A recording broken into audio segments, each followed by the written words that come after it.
Bonjour à toutes et à tous. Nous sommes vraiment très heureuses de vous accueillir aujourd'hui pour cette conférence internationale qui sera donnée par Cornelia Hummel. Bonjour Cornelia, on est très contente de t'avoir. Moi, je suis Katharina Niemeyer, professeure à l'École des médias à la Faculté de communication de l'Université du Québec à Montréal. Et c'est donc au nom du CELAT et en tant que directrice du CELAT-UQAM que j'ai le plaisir d'introduire aujourd'hui la 5e conférence de la série Les temps qui viennent. Le CELAT est le Centre de recherche culture art société qui a été fondé en 1944 et il a changé de nom à plusieurs reprises depuis. Il est constitué en tant que centre depuis 1975 et depuis l'année 2000, il existe en tant que centre tri-universitaire et interdisciplinaire, intégrant des chercheurs de l'Université Laval, de l'Université du Québec à Montréal, de l'Université du Québec à Chicoutimi et d'autres universités également. Donc la série Les temps qui viennent, qui se constitue de conférences et rencontres diverses, fait partie de la programmation du CELAT qui se concentre actuellement sur les différentes facettes de la pluralisation dans nos sociétés. Dans ce cadre, le CELAT-UQAM a donc lancé à l'automne 2020 la série Les temps qui viennent, afin de proposer un regard et une compréhension critique et interdisciplinaire des phénomènes culturels, artistiques et sociaux dans une perspective historique, avec un focus sur 3 thèmes prioritaires: les identités en marge, les luttes pour la reconnaissance et la participation citoyenne, les formes narratives, la production de récits d'usage du passé, et puis aussi la pluralisation qui est au cœur des pratiques muséales et des phénomènes de patrimonialisation. Donc, plus particulièrement dans le contexte actuel qui est celui d'une pandémie et d'une crise écologique et économique accentuée, d'un renforcement des inégalités sociales et d'une incertitude quasi généralisée, il nous semble important de continuer et de faire vivre les débats et réflexions qui doivent secouer nos façons de penser et d'agir sur les temps qui viennent, justement.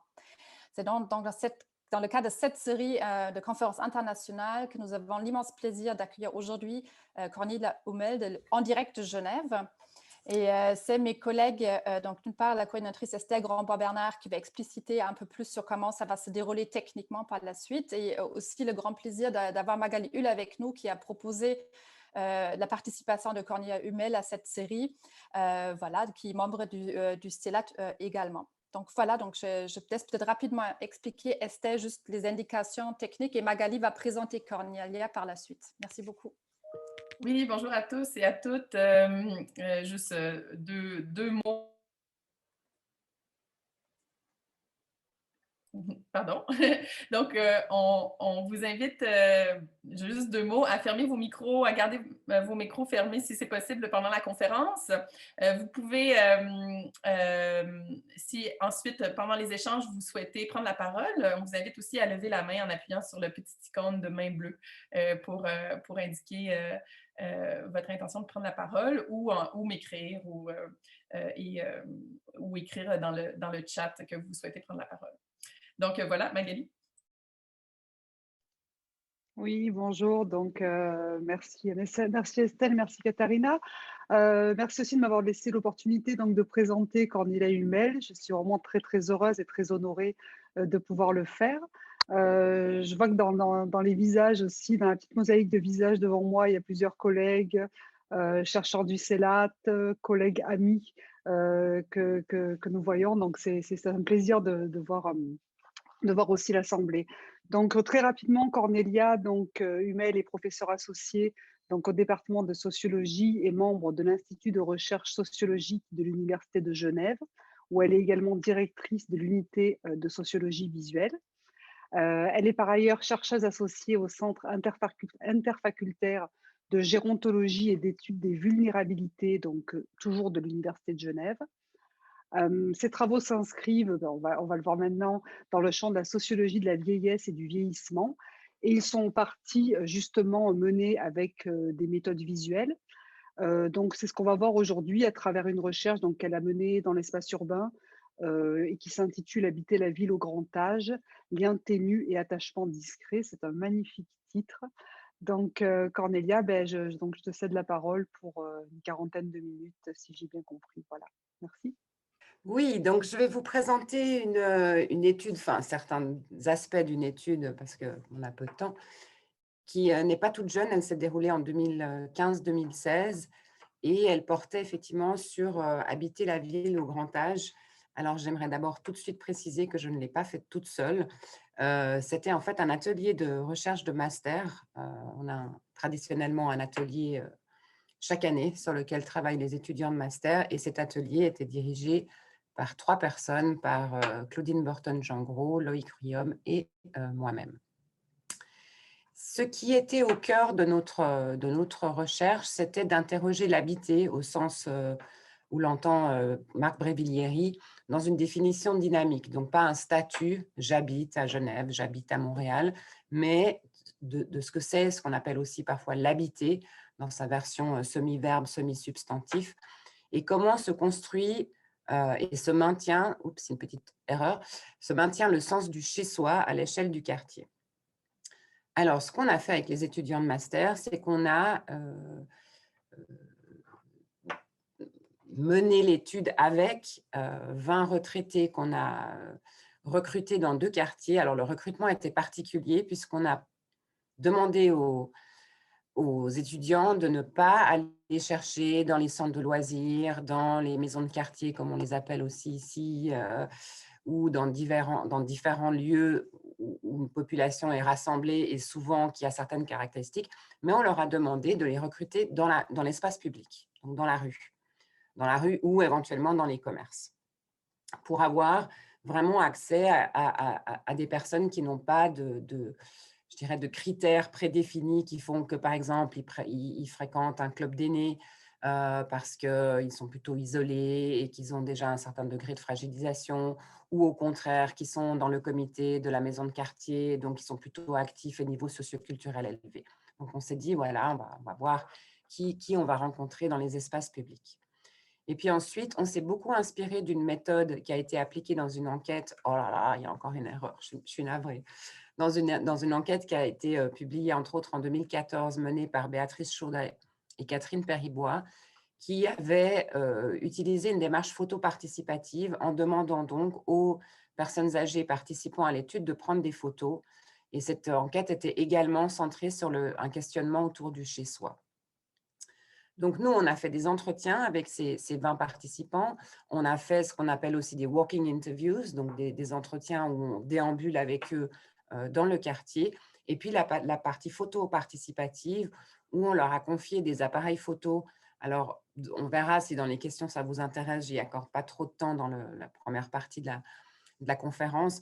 On leur a confié des appareils jetables encore argentiques, donc pas des appareils numériques, pour diverses raisons. Et puis, ils avaient 24 poses qu'on leur a demandé de déployer sur 4 thèmes: là où je vis, mes trajets fréquents, donc au sein du quartier, mais pas que, ce que je trouve beau, et puis les lieux que je n'aime pas. Quelques brefs éléments de théorie. On voulait aussi travailler, donc je vous l'ai dit, sur l'habiter, mais aussi sur la dimension de l'attachement au sens où l'entend Antoine Aignan. Donc, la production et le maintien de liens à l'environnement, que cet environnement soit humain ou matériel, donc les personnes dans le quartier, mais aussi les choses et les objets du quartier.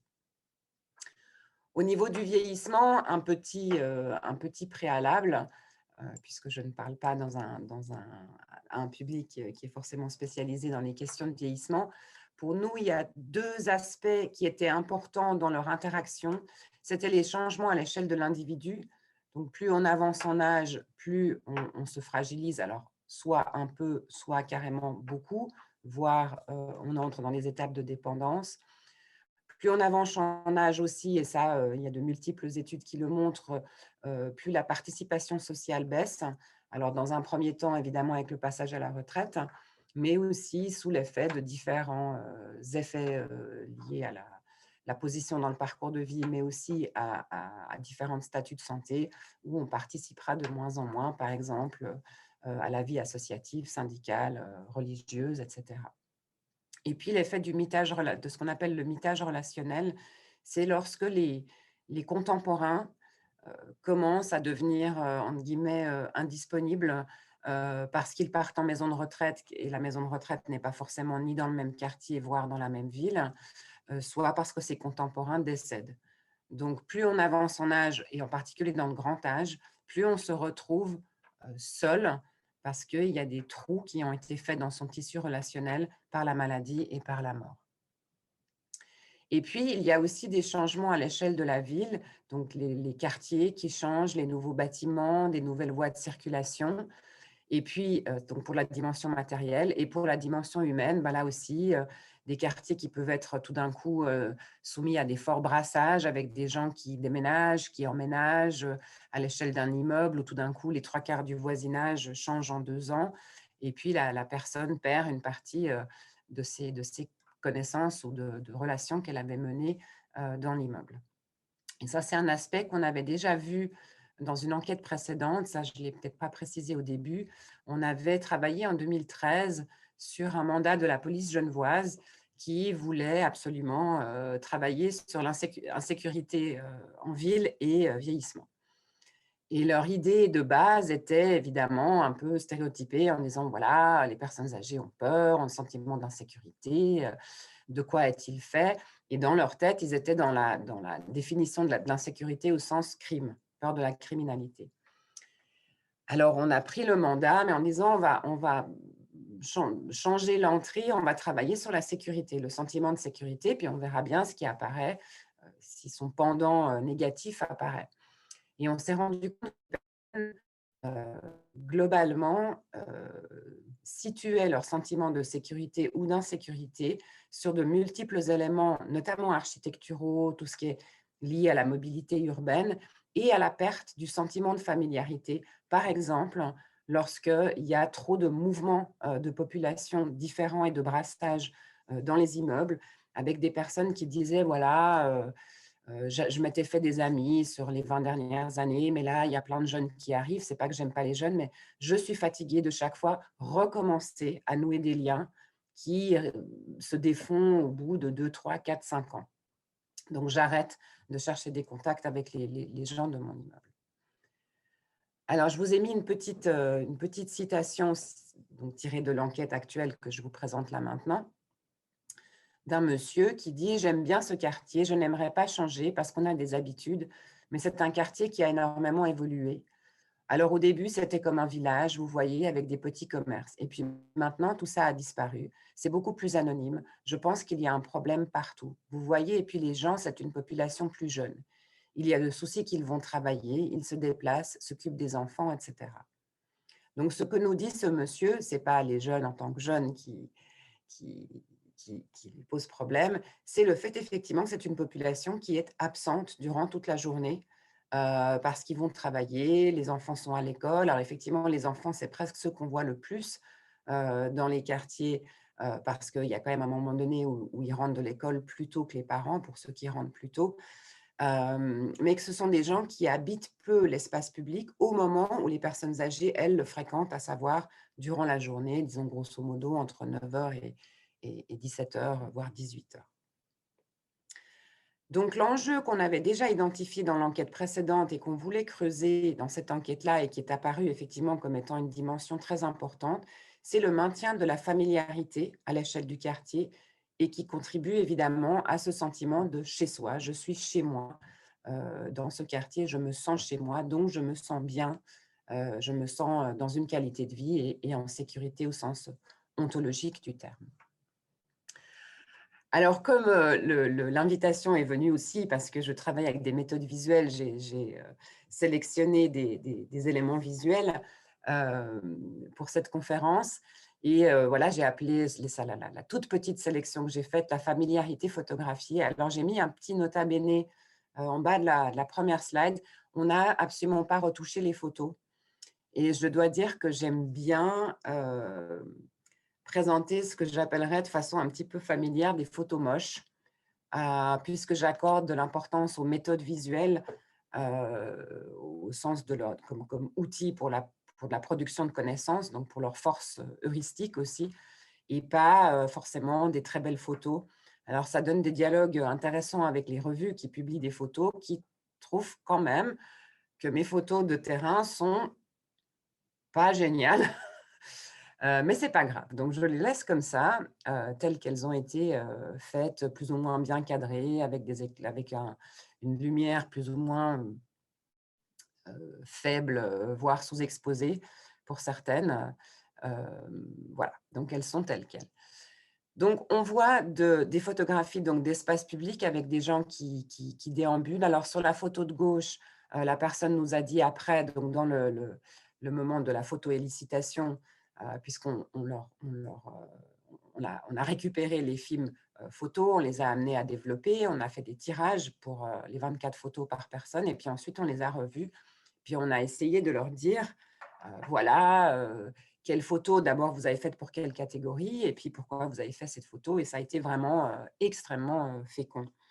Pour la petite histoire aussi, quand on a été chercher les photos au développement, enfin au tirage, pour les tirages, on n'a absolument pas réussi à reconstituer les catégories. Les photos ne parlaient pas toutes seules.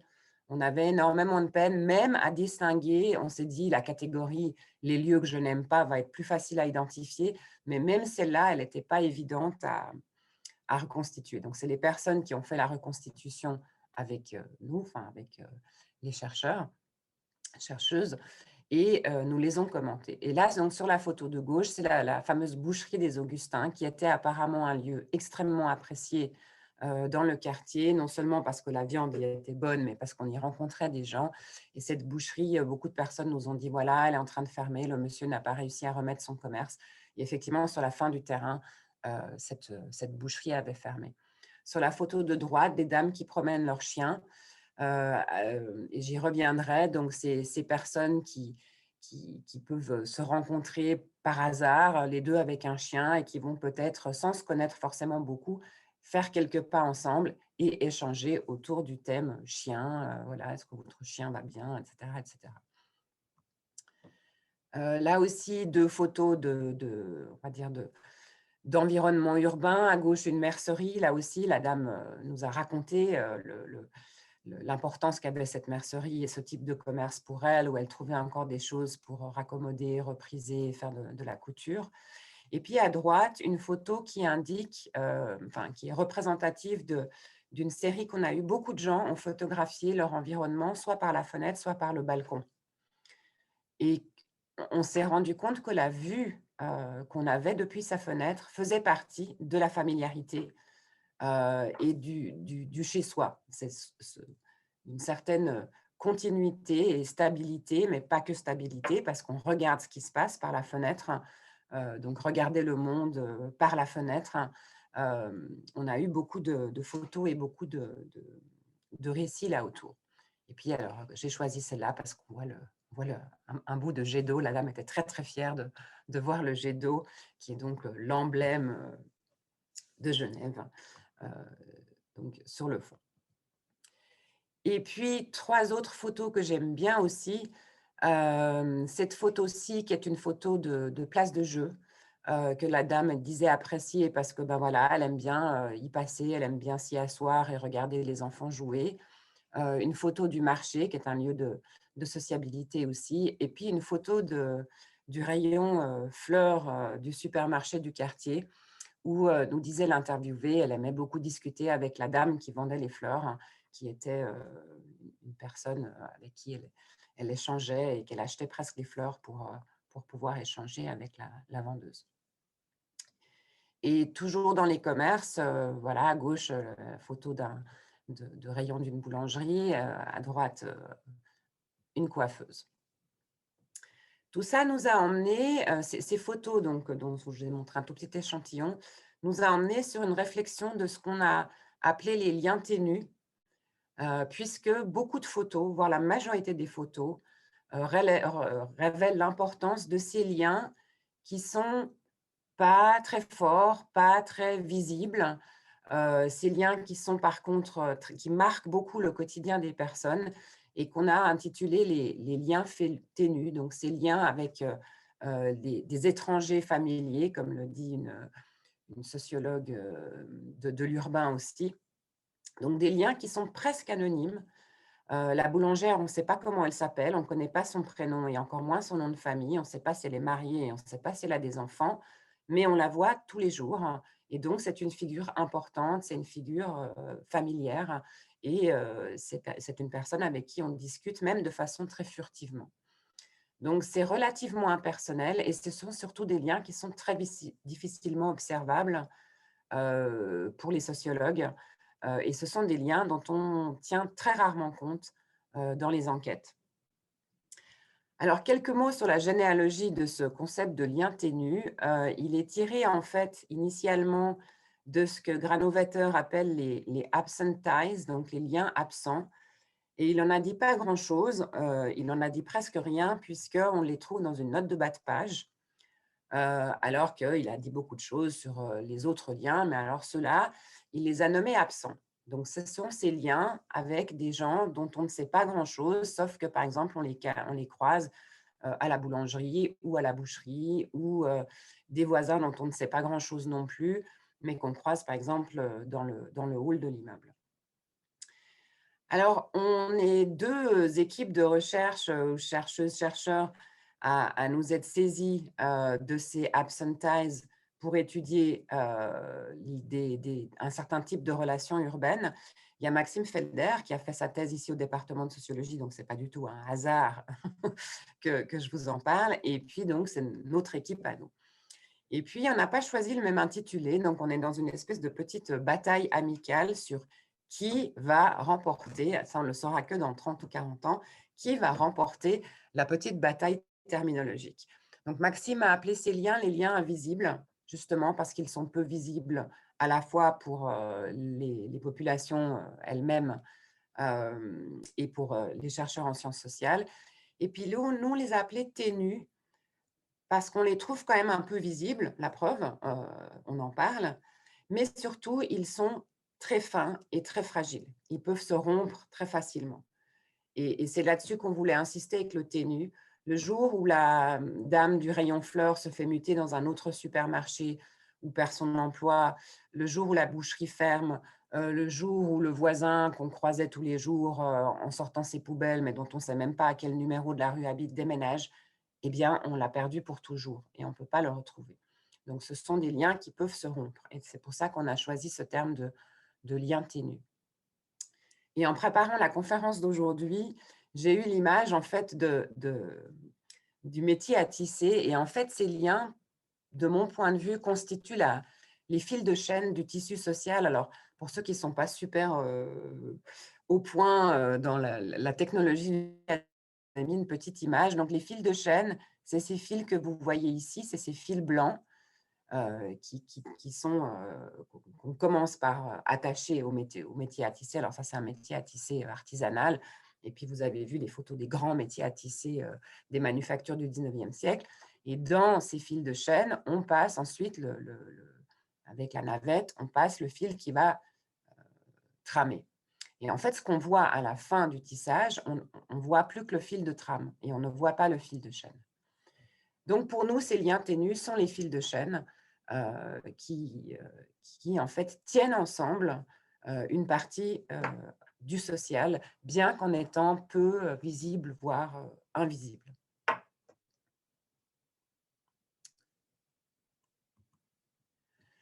Alors, quelques exemples, cette fois, de citations, toujours pour illustrer ces liens ténus. Et effectivement, on parle beaucoup des commerçants, et en particulier des caissières de supermarchés, avec des personnes qui choisissent en fait l'heure à laquelle elles vont faire leurs courses parce qu'elles savent qu'il y a la caissière sympathique qui va être là, et elles vont choisir la file d'attente en fonction de quelle caissière est actuellement en service. Donc, les caissières vraiment comme figure importante. Et là aussi, il y a une autre étude qui a été menée ensuite comme mémoire de master d'une des participantes à cet atelier-là, qui a fait tenir des journaux d'interaction à ses participants qui, tous les jours, étaient invités à remplir une grille d'interaction où on allait du hochement de tête comme ça dans la rue jusqu'à une conversation suivie d'1 heure en mangeant ensemble au restaurant ou en recevant du monde à la maison ou en allant, par exemple, au cinéma ou que sais-je. Et ça a révélé l'incroyable importance de ces toutes petites, encore une fois, relations qui font partie des liens ténus. Effectivement, ces rencontres dans la rue, on sait qu'on habite le même quartier, on ne sait pas qui on est, mais on sait qu'on se rencontre tous les jours à 10 heures en sortant faire ses courses. Et ils prennent vraiment une importance forte, et ça aussi, Maxime Felder l'a monté dans son étude sur le voisinage. qu'il y a dans ces relations voisinage, il y a un certain nombre de relations qui ne dépassent pas les liens invisibles, qui ne dépassent pas cette interconnaissance polie, mais extrêmement importante. Et les caissières font partie donc de cet ensemble de relations-là. Et là, je vous ai mis un extrait d'une dame qu'on appelait Madame Grallon qui dit « Par contre, dans les magasins, c'est extraordinaire, je prends mon caddie parce que je ne peux plus rien porter de plus. Et quand j'arrive à la caisse, derrière moi, il y a toujours quelqu'un qui m'aide à mettre les choses sur le tapis. Et à la Migros, nom d'une chaîne de supermarchés en Suisse, à la Migros, il y a même des caissières qui sortent de la caisse pour m'aider à mettre les courses dans mon caddie. Je suis étonnée. Il y a toujours quelqu'un qui m'aide très gentiment. » Donc là, elle nous dit en fait que même l'aide furtive, donc c'est des gens qu'elle ne reverra peut-être pas. Alors si c'est la caissière, elle les reverra. Mais d'autres clients, elle ne les reverra pas forcément. Et puis voilà, ses clients l'aident à mettre les choses. Elle dira voilà, merci beaucoup, etc. Elle échangera quelques phrases et ça sera terminé. Et Madame Lambert, qui a 80 ans, qui nous parle du remplacement des caissières par les machines, qu'elle trouve terrible. Et ça aussi, c'est des choses dont les gens nous parlent actuellement, hein, puisque je ne sais pas comment c'est au Canada, mais en Suisse, on a pratiquement la moitié des lignes de caisse maintenant qui sont systématiquement fermées et remplacées par le self-scanning. Les caissières, nous dit Madame Lambert, elles nous écoutent quand on est là. Voilà, voilà, parce que faire les machines, c'est terrible. Ensuite, il y a les rencontres, donc ces rencontres dont je vous parlais de la rue, où on échange parfois juste un hochement de tête et puis des fois on papote un petit peu, d'où l'avantage d'avoir un chien. Ça permet d'engager la conversation. Et Madame Lacroix nous dit, vous voyez, des gens qui se connaissent, qui s'arrêtent, qui se mettent à parler ensemble. C'est plein de gens qui se connaissent et qui bouchent les trottoirs parce qu'ils papotent. Et puis, je vous ai aussi mis un extrait de carnet de walking interview où, avec Madame Lambert, donc l'étudiant, parce que c'est un étudiant, se promenait avec Madame Lambert. Et Madame Lambert, qui, voyant qu'un commerçant nettoie le trottoir devant son magasin avec un tuyau d'arrosage, lui dit en riant, « Vous ne voulez pas nous donner la douche ?» Donc, c'est Madame Lambert qui dit au commerçant, « Vous ne voulez pas, nous, parce qu'elle est avec l'enquêteur, vous ne voulez pas nous donner la douche. » Plus tard, elle nous explique qu'elle ne connaissait pas le monsieur, mais élabore sur pourquoi elle lui a parlé. Il faut un peu plaisanter avec les gens, parce que des fois, je trouve que les gens sont tristes ici. Donc voilà la petite plaisanterie adressée à quelqu'un qu'elle ne connaît pas, et probablement que lorsqu'elle recroisera ce commerçant, eh bien, comme il y aura une accroche, eh bien, ils vont peut-être échanger une phrase ou deux. Et puis, quelque chose qui nous a bien intéressés et qu'on aime bien transmettre aussi, c'est le rapport à ceux qu'on pourrait penser être indésirables. Et ça aussi, c'est des choses qu'on a déjà eues dans l'enquête insécurité. C'est que dans le fond, celles et ceux dont on pense que les personnes âgées sont dérangées par la présence des SDF, alors à Genève, c'est beaucoup des personnes roms qui sont dans la rue en train de mendier.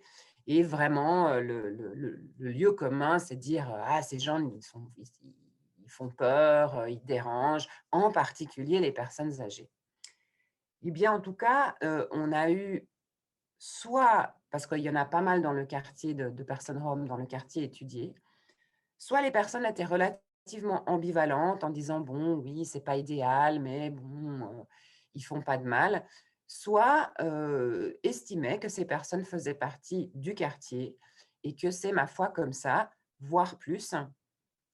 Et là, on a cette dame, Madame Lacroix, qui parle de sa Rome, donc ma Rome. Ben là, quand il fait froid et puis que j'y vais, j'entre avec elle. Alors, il faut qu'elle choisisse ce qu'elle met sur son plateau. Donc, elle parle en fait du supermarché du quartier. C'est un café puis un sandwich. Voilà quelque chose qu'elle aime. Parce qu'elle n'a pas le droit d'y être dans le self du supermarché si elle ne consomme pas. Mais si j'achète moi, puis je mets tout ça sur son plateau et puis je lui dis, voilà, vous allez vous asseoir où vous désirez, elle est parfaitement tolérée. Donc, en fait, Madame Lacroix, plutôt que d'aller, parce que ça arrive que les personnes demandent au SDF, voilà, est-ce que vous voulez que je vous apporte un café ou quelque chose à manger, eh ben elle l'emmène dans le self. et lui achète une consommation pour qu'ensuite cette dame puisse par exemple se réchauffer. Et j'ai oublié de préciser qu'une partie du terrain avait lieu en hiver. Ce qu'on voit d'ailleurs sur les photos, hein, les arbres n'ont pas de feuilles, etc. Et donc en hiver, les personnes qui pratiquent la mendicité sont au froid et leur permettre de rester dehors au chaud avec le prétexte de la consommation. C'est la stratégie de Madame Lacroix.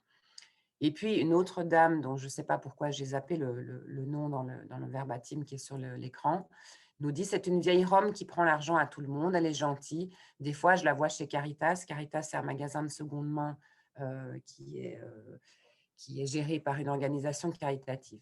Elle achète ses légumes, elle me connaît, on dira bonjour. » Donc là aussi, elle nous signale qu'elle connaît cette vieille dame qui, bon, certes, pratique la mendicité, mais comme elle la connaît et qu'elle la voit régulièrement, elle lui dira bonjour, elles échangeront un bonjour.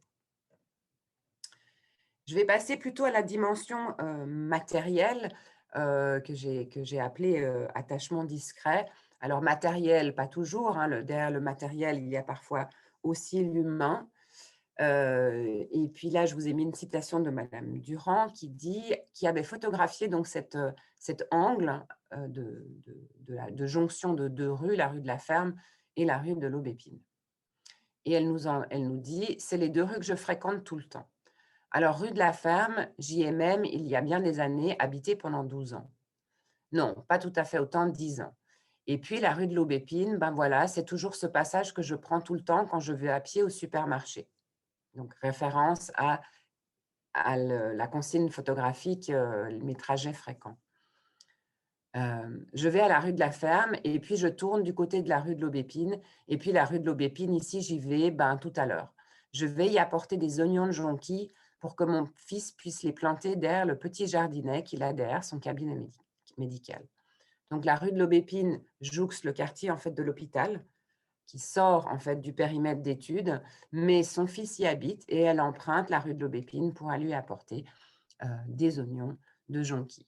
Donc, il y a l'attachement à la rue où elle a vécu, la rue où elle passe fréquemment et qui lui permet de rejoindre également le domicile de son fils. Et toujours au chapitre des fils, la maison de mon fils qui est prise en photo. D'abord, je trouve que depuis qu'elle a été restaurée, on voit une belle façade. Et là aussi, il y a pas mal de personnes qui nous ont photographié soit des façades qu'elles trouvaient laides, soit des façades qu'elles appréciaient parce qu'elles avaient été rénovées. On voit que le haut de la maison a été surélevé. Je l'aime parce que d'une part, je passe tout le temps devant. Et puis parce que c'est là que vit ma petite famille que j'aime tellement. C'est là que je vais tous les jeudis faire à manger à mes petits-enfants. Avant, c'était même 3-4 fois par semaine, mais maintenant, ils sont grands. Mais j'ai encore le bonheur d'y aller 1 fois par semaine. C'est un immeuble, je ne sais pas si je l'aurais vu, disons aussi précisément, si ma petite famille n'y était pas. Et puis, donc, ces fameuses photos prises depuis les balcons ou depuis les fenêtres, dont je vous ai parlé tout à l'heure, et j'aime bien la façon dont Madame Dubay en parle. Je me sens très à l'aise sur mon balcon, mais il y a des gens, donc on a retranscrit on a transcrit le langage oral, je fais une parenthèse. Il y a des gens, ils ont le vertige et ils ne sont pas bien. Moi, non, je suis bien, impeccable. Vraiment, j'ai un appartement que j'aime, ça aide. Le balcon, c'est mon horizon. Ça, c'est vraiment, je trouve, c'est une jolie, j'aime bien cette formule. Mon balcon, c'est mon horizon. C'est là où je vais voir les potins du quartier, s'il y en a, pour comprendre pourquoi le petit pleure, le chien aboie, ou observer ceux qui viennent casser les vitrines du bijoutier en bas la nuit. J'aime bien cette citation parce que il y a une espèce de continuité entre l'anodin de chez Super Anodin, pourquoi le chien aboie et pourquoi le petit garçon pleure, jusqu'à la bijouterie qui effectivement est assez connue pour être cambriolée régulièrement. Donc là aussi, le cambriolage fait un peu partie du paysage. Et donc, elle a cette vision en surplomb, donc elle se sent en sécurité dans son appartement et ça lui permet d'observer ce qui se passe dans le quartier. Et on a beaucoup de photos de fenêtres, alors de balcons. Les photos de balcons sont prises depuis l'extérieur du balcon, enfin, depuis la personne s'est mise sur le balcon pour faire la photo. Les fenêtres, on a soit des fenêtres ouvertes, et les photos sont prises par la fenêtre ouverte, mais il y a aussi des gens qui nous ont photographié leur position pour regarder par la fenêtre et la fenêtre est fermée. et ils observent la vie du quartier par la fenêtre. Donc, ils voient des choses qu'ils apprécient de voir, comme tout à l'heure la dame avec la vue en enfilade avec le jet d'eau au fond. Et puis, ils voient la vie sociale dans les espaces publics du quartier. Alors, j'en viens à la conclusion. Je crois que j'ai tenu le temps. Et puis, je compte sur vous pour aller m'interroger sur des choses que vous voudriez préciser, parce que c'est vrai, je ne savais pas trop, j'ai fait un peu une sélection. Pour nous, le quartier est la somme de pratiques, de liens et aussi d'histoires qui y sont associées. Donc, le récit dans le temps long du quartier, parce que beaucoup de gens habitaient depuis longtemps dans le quartier, c'est un tableau que j'aurais pu vous montrer. Il y a des gens qui habitaient là depuis 50 ans. Donc, ils ont vraiment assisté à toute l'évolution et à toute l'histoire, la petite histoire avec le petit H du quartier, en parallèle de leur propre histoire. Par exemple, ben oui, ils ont emménagé dans l'appartement quand ils étaient un jeune couple, madame et monsieur. Ensuite, il y a eu les enfants sont partis, monsieur est mort et madame vit toujours là en étant veuve.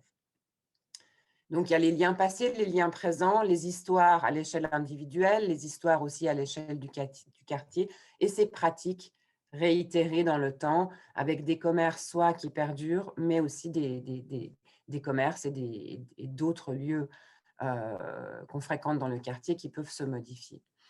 Et ce sont pour nous un ensemble de prises, au sens un prise sur le monde, avoir prise sur le monde par le biais de la pratique de son quartier, que ce soit une pratique directe, aller à la boucherie, aller au parc, s'asseoir, regarder les enfants de l'école jouer depuis son balcon. Donc, toutes ces prises-là, mais aussi les prises à distance ou je ne sais pas dire médiatisées par le balcon ou par la fenêtre, qui font ce qu'on appellera l'habitabilité du quartier et qui maintient le sentiment de familiarité avec son environnement de vie.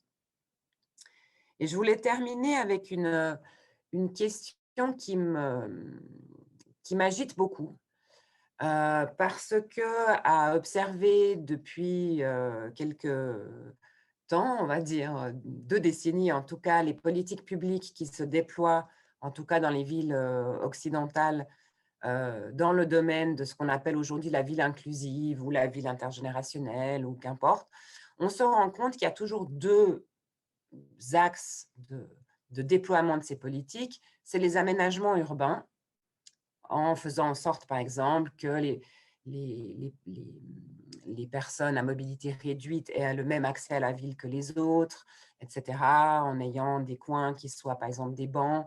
La ville de Genève a fait un très gros travail sur les bancs.